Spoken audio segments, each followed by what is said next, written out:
So a lot of folks have been asking me like, hey, Mark, that Rolling 4's episode that you did, I'm going to need a little bit more clarification.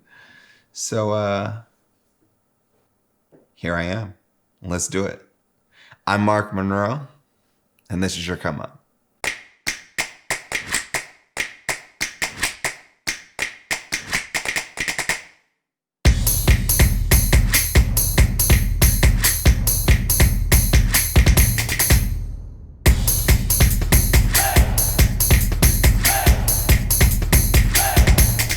So when I came up with the Rolling 4's methodology, it was something just purely basic and simple.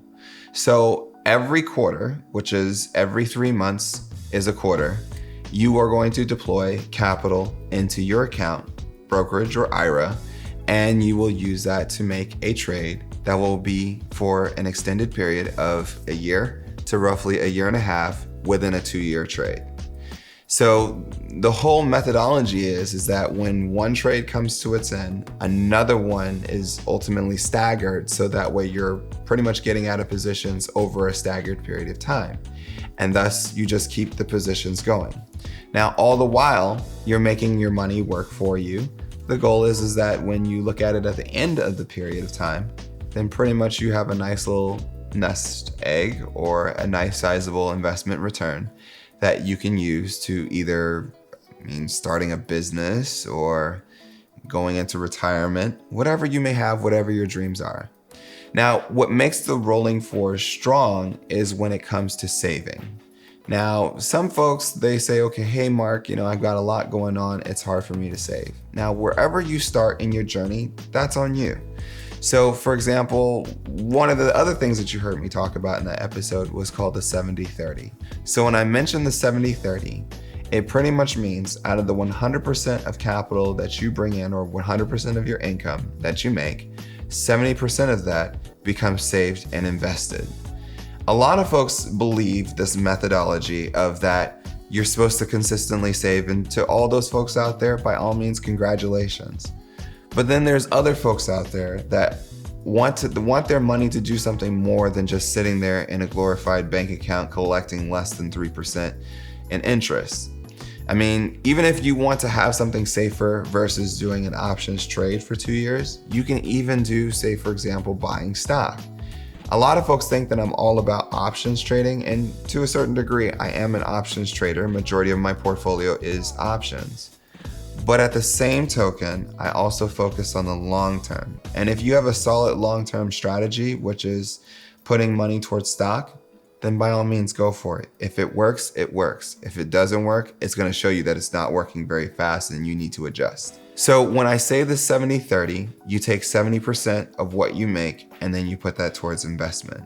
Now, I get it. Not everybody's going to be there, but the goal is that you want to start somewhere. So if you're spending 100% of your income, let your first goal be to save 30% and let the 30% move. Or if you're already saving 30%, then your next goal should be 50%. Or if you've already saved 50%, so on and so on and so on. Ultimately, you'll get to a point, if you're doing this well enough, that sooner or later, you'll start to need less and less amounts of your money, and then you'll be able to make that money work for you. Let's put it into perspective. You work very hard for your money. And so now you want your money to work hard for you. And so this is what we're doing, AKA the 70-30. So now that you've done the 70-30, or you've gotten over that mental hump, and that's really the first step, getting over the mental hump.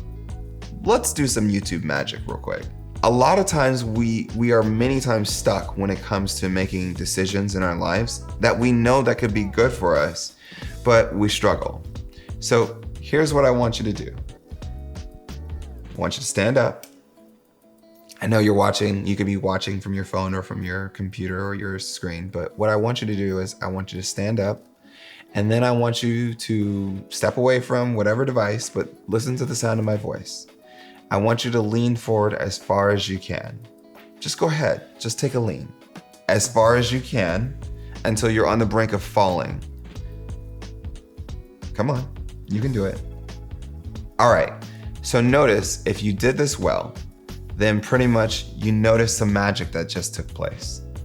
That's right. You stopped yourself from falling. But the other part that you just did there for yourself is you took the first step. Now, the reason why I wanted to show you this magic is because it's always the first step that's the hardest, because we fear many things. And many times the things that we fear are sometimes also the things in which that can help us in the future. So when we talk about the rolling fours, the hardest part is putting the actual strategy into practice. And once you get over that fear of investing, then now it just becomes even more easier. So now you're doing your rolling fours. Let's just fast forward a little bit. So you started your first quarter of investing. Now you want to have something in which that you can rinse and repeat. So have some type of a financial goal in which that you can drop in every quarter and be consistent.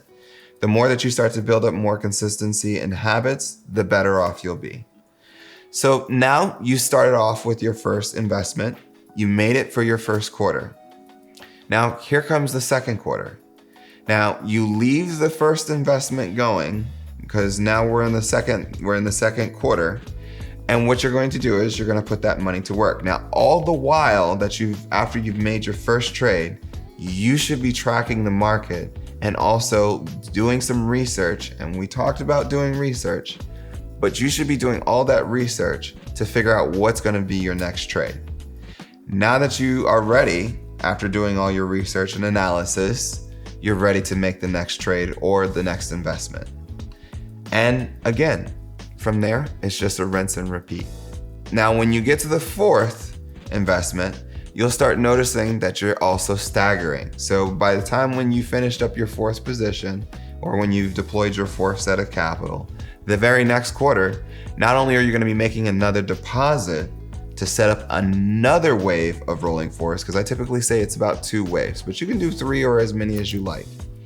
But after you do that wave, you're also pulling or looking to pull capital from that first wave of what you've done. So now it's, instead of just making 1 investment, you're making 2. And what you want to do is just develop yourself a sizable schedule in which that you can follow, and it's easy just to break down. One of the ways that you can do this is, and it produces a great opportunity for investing, is look at the quadruple witching period. Now, quadruple witching pretty much means, in simplicity, just allowing for the market to have significant contracts, whether it's the futures contracts, stocks, as well as some other things within the commodity space. They pretty much all expire on the same day, aka 4 different asset classes expiring, quadruple, and then it's just a witching period. So what you can do is every quadruple witching period, every 3 months, you can pretty much set up your rolling fours. Now, you're probably asking, okay, now that I've done the rolling fours, or I've started on the rolling fours journey, where does this lead?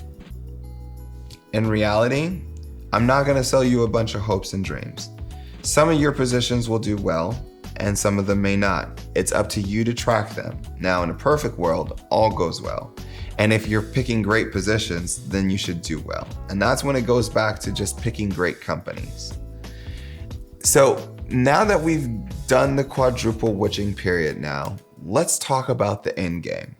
So you're probably doing this and saying, hey, I work at a job that I don't want to be at anymore. So how is it that I set myself up so that way I can walk away?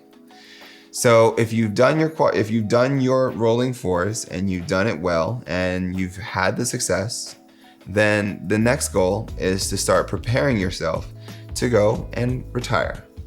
Now, that's for another video. But before we get to that part, which is in the next video, what we will talk about is how to set goals.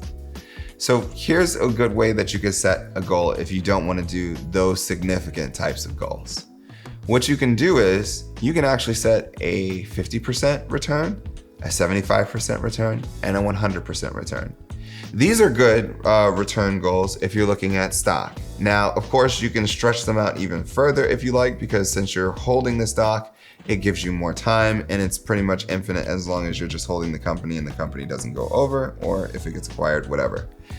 But in just a standard world, you can hold a stock for about 5 to 10 years and see that you've made a sizable return. Now, at that point, you've got to set different types of benchmarks in your goals. Now, if you're doing quadruple witching, then you're typically playing the options game or looking to just buy stock. Now, sometimes what you'll find during these periods is the market corrects. Now, the market doesn't correct during every quadruple witching period. If you've seen some of the previous videos before, we've said that the market corrects almost like every 12 to 16 months. So which means you're gonna have some quadruple witching periods that are gonna be more so bullish, meaning rallies. The stock market is going up for the day or for the period of time. And that's okay. If you're really just putting it into perspective of just thinking about it like this, many times it's not about where you start. It's more so about being focused on what the end game and what the end goal looks like. If you stay focused towards those things, it'll be just fine. So I know that we said a lot, but that kind of like just gives you the simple methodology behind the rolling 4's. The rolling 4's was just simply made just so that way you can keep your money going and keep it in the process of a rinse and repeat strategy. Once you've done the rinse and repeat strategy, and then also add the cherry on top of the cake, which is the 70-30 or 50-50, or whatever your strategy is for saving capital so that way you can consistently invest, here's some magic for you. When it's time for you to retire, imagine what it will look like when you've learned how to save or do with less, but then you've increased your investment. Oh. See what I did there? I'm Mark Monroe, and this was your come up. I'll see you in the next one. If you like what you saw, go ahead and hit the subscribe button. If you feel kind of generous, go ahead and hit the like button. But if you think that we could have done better, you can go ahead and hit that thumbs down, but just go ahead and tell us why. And also, if you want to be in the know for the next video, go ahead and hit that bell. Come on, don't worry. I'll wait with you. I mean, I'll wait all day. It's just right down there.